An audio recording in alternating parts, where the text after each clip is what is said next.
Point one, you got to be willing to do it afraid. See, you might be waiting for the fear to stop. Well, Lisa, I heard this so many times. Lisa, I'm afraid. What do? Do it anyway. Lisa, I'm afraid. I don't quite know if I should move. Move anyway. I don't know if I should leap. Leap afraid. And then gather your courage on the way down. And if you don't get it before you hit, you're just going to hit anyway. I'd rather die leaping than on the edge figuring out how to get the courage to leap. Yes, yes? Yes, yes? So many times we're waiting. We're waiting. I'm waiting. I'm waiting to get something right. I see your hands going up. You guys know if it's your truth, you can raise your hand just like we did on day 0. You're just kind of waiting. You're waiting to get everything in order. You're waiting so that everything is in you, it's together. You're waiting to not be afraid. You're waiting to have the courage. You're waiting to have all the money. You're waiting to lose weight. See, if I waited to release my unwanted pounds before I got in front of you, Lisa Nichols would be the secret. Yes, yes? I thought, how about I just leap with my imperfection and then find my form of perfecting my imperfection while I'm soaring? How about I do that? How about you not wait to get it right? You figure out, how does it look doing it wrong? How does that look? Because your 80% of right is somebody else's 159% of what they needed. Yes, yes? And when you want to do it right and you want to wait till you're not afraid and you want to wait till you have it all together, oh, you made it about you again. See, Nelson Mandela did it. He just did it not knowing if it were right. Mahatma Gandhi just did it not knowing if it were right. Mother Teresa just did it not looking for affirmation or confirmation. Is this right? Martin Luther King did it not even knowing if it would happen before his life ended. I mean, what are you waiting on? Are you willing to do it afraid? Are you willing to do it knowing that you got so much work to do to get it better, to get it more perfect? But are you willing to do it inside your imperfection? Do you realize that in your imperfection, you're perfect for the job? When we talk about living our quest, I think that living my quest, really, if I look at it on a daily basis, it's finding my own voice. It's finding your voice. It's finding the song that only you can sing, off key or not. It's finding your rhythm. It's discovering what it feels like to walk in your shoes today. It won't look like it looked 10 years ago. Living your quest is, what can I do with my life so that my life becomes infectious to someone else? Living my quest looks like, how do I make my fingerprint matter so big that it lives beyond my transition day? Living your quest is, how can I forgive the perceivingly unforgivable so I can love the absolute lovable? Living your quest is, how do I give myself 1,000 second chances, and every time I get to 999, press reset?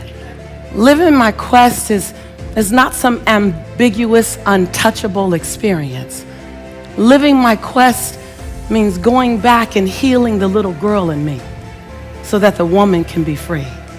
It's going back and embracing the little boy in you so that the man can show up and give himself permission to cry when necessary. Living your quest is not something that you can't touch. It's not something that requires a stage or lights or cameras. Living your quest is being complete and content with who you are in the dark of the night, so who you are in the middle of the day is all right. Living your quest is as simple as it is complex. Living your quest is about giving yourself permission, say permission, on a daily basis to become the next best version of yourself. Living your quest is not holding yourself hostage to old decisions, not holding yourself hostage to shame, blame, guilt, regret, and anger. Living your quest is about recognizing that every day I can be reborn to my possibility. Living your quest is as internal and personal as it is public. Living your quest It's about recognizing that you have brilliance in you and not being willing to dim your light one more day. Living your quest means not being afraid of the genius in you, even though you have doubt. Living your quest is recognizing that you get to sing your song off tune, that you can get to live in perfection while you master imperfection. I've long since learned 4 things. To me, this is the road to true freedom. I have nothing to prove. I have nothing to protect. I have nothing to hide. And I have nothing to defend. That your perception of me after I tell my truth is actually none of my business. My perception of me, that I go to bed as whole and complete as I woke up. Before I check how many likes I have on Facebook, that I like me first. And every other like is bonus. There you go. Like it. That was a long road to get to. Long road. Long road. Visualization is a gift to your heart and your soul. It's a gift. Because if the idea is the seed, visualization is the fertilizer. It's the fertilizer. Because when your thoughts are connected with an emotion, see, you would visualize yourself winning. And you would feel all the emotion that came with that. And all you're doing now is you're not chasing a foreign emotion. You know the feeling. And now you're just doing what's necessary to get back to that feeling in real time. Exactly. And so what a good friend of mine, Vishen, the CEO of Mind Valley, who you know, I did a visualization with him. We were in Bali. And he said to me afterwards, I never get emotional. He doesn't. He doesn't get emotional. He's like super, yeah. Well, he was like, I cried. I got emotional. He goes, I figured it out. It's visualization. A good visualization brings in emotion.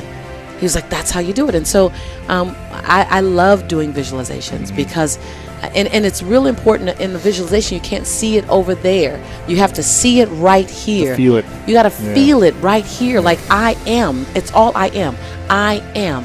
I am in my dream home. I am in my dream relationship, and then unpack what that looks like, but most importantly, unpack what it feels like.